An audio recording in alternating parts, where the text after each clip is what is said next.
होता है। तो अल्टीमेटली समझना क्या मालूम है कि इस संसार में नियम काम कर रहे हैं, परमात्मा कुछ भी नहीं करता, वो कोई डिसीजन मेकर नहीं है, और न तुम्हारा भाग्य बना रहा है, न कोई बिगाड़ रहा है। ये समझना बड़ा ज़रूरी है। और तुम जो सोचते हो ना, मैं प्रार्थना करती हूँ उसने मेरा काम कर दिया, तो तुम क्या परमात्मा, तुम आदमी ने क्या क्या मालूम है, परमात्मा को बिल्कुल जैसे अपनी तरह कोई बोलता है ना गवर्नमेंट ऑफिसर समझ लिया। थोड़ी तारीफ करो, थोड़े स्तोत्र, 1000 नाम लो उसके, स्तोत्र पढ़ो, यानी तो उसके नाम से यज्ञ कर लो, ओम इंद्राय नमः, ओम इंद्राय नमः, ओम नमः, तो फिर वो ऊपर से देख के खुश होता, मेरा इतना नाम लिया, अब मैं इसका काम जरूर करूँगा। तुम तो भगवान को भी एक ऑफिसर की तरह समझते हो कि जिसको कुछ जाके बोल दो, तुम मेरा ये काम कर देगा तो फिर मैं तेरे लिए ये कर दूंगा, मैं तेरे आके परिक्रमा करूंगा तेरी, तुम मेरा ये काम कर देना। तो ये जो लोग, देखिए मैं इसको ऐसा कहता हूँ, लोग भोले हैं बेचारे, वो समझते कोई होगा भैया ऊपर, कुछ बोल दो, क्या मालूम बात मान ले और मेरा काम कर जाए, समझे ना। तो ये लोगों की इनोसेंस ही है, कोई दिक्कत नहीं है, पर इससे आदमी को उठना पड़ेगा और उसको ये समझना पड़ेगा कि संपूर्ण सत्ता ऐश्वर्य जो फैला है ये ईश्वर है भाई। ये जो गॉडलीनेस है ये गॉड है, ये जो भगवत्ता फैली हुई है उसका नाम भगवान है भाई। ये कोई आदमी नहीं है, कोई व्यक्तित्व नहीं है। इसके बारे में मैंने एक शेर और लिखा। हाँ सर, बिल्कुल ज़रूर सुनाइए। कि सदियों से लोग न जाने क्यों परमात्मा को रिझा रहे हैं, खोकर अपना अमूल्य समय खुद को ठगा रहे हैं।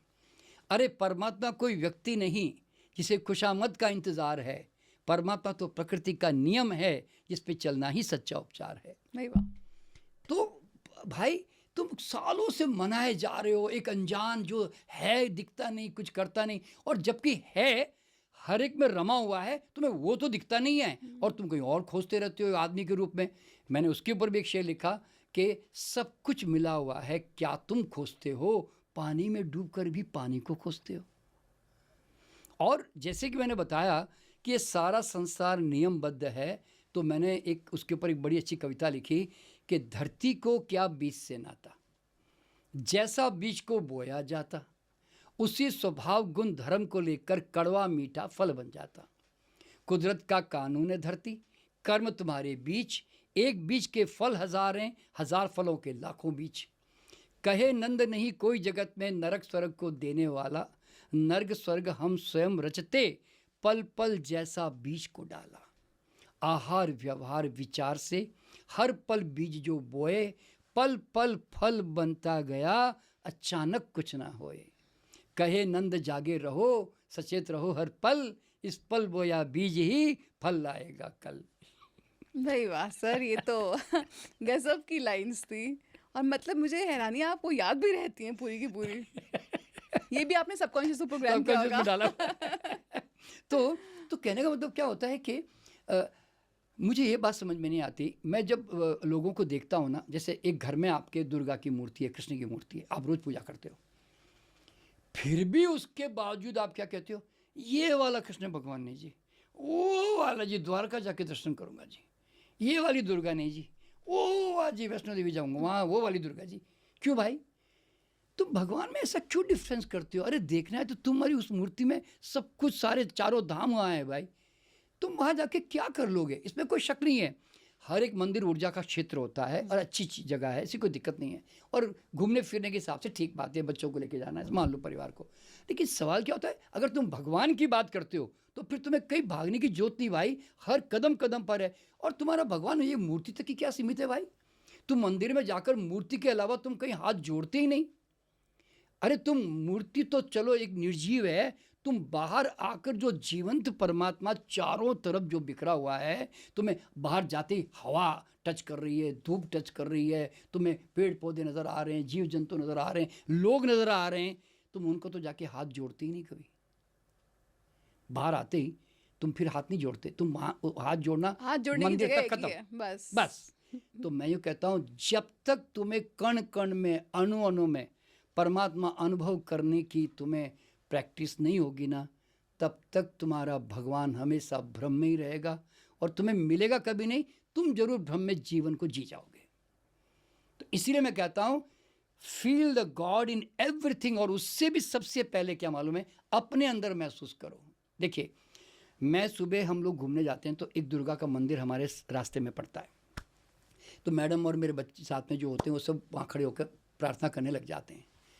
तो मैं उस मूर्ति को देखकर मैं उसको कुछ करता नहीं हूँ, मैं उसको चुपचाप देखता रहता हूँ, मैं हाथ नहीं जोड़ता उसको। तो लोग समझे क्यों नहीं जोड़ता? मैं उसको कहता हूँ तू उधर, तू इधर। अब तुझको अगर हाथ जोड़ना है तो शर्मा जी को पैदा करना पड़ेगा और शर्मा जी को काट के अलग करना पड़ेगा कि दुर्गा अलग है, शर्मा जी अलग है, ये डिफरेंस करना पड़ेगा, तो फिर शर्मा जी हाथ जोड़ेंगे। जब शर्मा बच्चा ही नहीं, रहा ही नहीं, तो हाथ जोड़े कौन? दुर्गा तो दुर्गा को हाथ नहीं जोड़ती भाई। सच्ची बात है कि नहीं? है? सच बात है कितनी सर। बड़ी बात है ये कि भाई जिस दिन जब तक मैं अपने आप को शर्मा जी मानूंगा तो दुर्गा को तो मैं अलग ही मानूंगा ना। तो तुम्हारा भगवान जब तुमसे कटा हुआ है, अलग है, तुम कैसे भगवान को मानते हो बताओ मुझे? यू डिजॉल्व योरसेल्फ, तुम्हारे अहंकार को गलाओ, तुम कुछ भी नहीं हो, बता रहा हूं। इसलिए मैंने अहंकार रूपी बर्फ को है ना ज्ञान की अग्नि से पिघला दिया और जाकर सागरमय हो गया और मैं ईश्वरमय हो गया। इसलिए अब मुझे न भगवान को मनाने की, जब मैं खुद ही ईश्वर में, मैं खुद ही सागर हो गया, तो मैं क्यों बूंद की चिंता करूं भाई?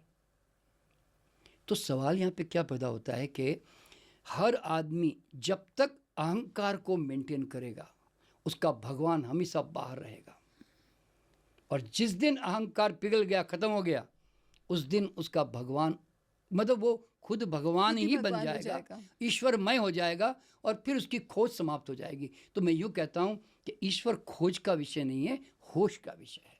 उसके मज़े लो, उसका स्वाद लो, उसको उसको उसको लेकर नाचो, मैं कहता हूँ।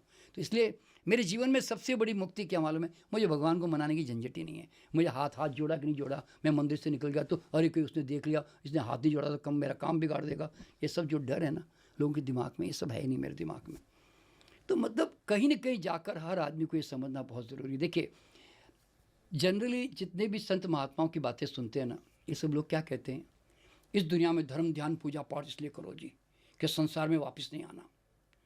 मैंने उसके ऊपर एक शेर लिखा, संत के सब संतों की सदा रही मुक्ति मोक्ष की कामना, सब संतों की सदा रही मुक्ति मोक्ष की कामना, मुझको तो है प्रभु तो इस धरती से मत टालना, जान गया आनंद की चाबी हर जन्म में आऊँगा, मुक्ति पाकर क्या करूँगा, सबका दुख सुलझाऊँगा। तो भाई मुझे तो मुक्ति चाहिए नहीं, ना मुझे मोक्ष चाहिए, मुझे मोक्ष की भी कामना नहीं है, मुझे भगवान को प्राप्त करने की भी कामना नहीं है, क्योंकि ये कामना शर्मा जी की थी तो शर्मा जी को उड़ा दिया पूरा का पूरा। तो अब कामना किसकी करूँ बता? मेरे पास तो है नहीं। अच्छा, संत लाख कहे कि जीवन असार है, संत लाख कहे कि जीवन असार है, परंतु जीवन जी लेने में ही सार है। खुदा इतना भी पागल नहीं है यारों कि रास्ता है खुद हर पल और फिर क्या कि बेकार है। तो संसार बेकार नहीं है, संसार जीने के लिए है। Life itself is the God. Live fully, पूरी तरह दिल खोल के जियो इसको, हर एक स्वाद को चखो, बढ़िया, हाँ सेलिब्रेट करो, बढ़िया सुनो, बढ़िया देखो, बढ़िया भोजन करो। किसने रोका भाई? इसलिए तो मैं कहता हूँ मैं फ्रूट्स नट्स पे क्यों रहता हूँ? मैं बनावटी स्वाद पे नहीं रहता, मुझे नमक चीनी घी तेल से झूठा स्वाद में नहीं लेता। मैं रियल जो फलों में और मेवों में, जो सलाद में जो उसका जो स्वाद है ना, मैं उसका मज़ा लेता हूँ, आर्टिफिशियल नहीं है। तो कहने का मतलब है कि जितने इंद्रियां हैं उससे जो भगवान ने भोग करने के लिए हमें दिया भी है, उसका मजा लो ना भाई।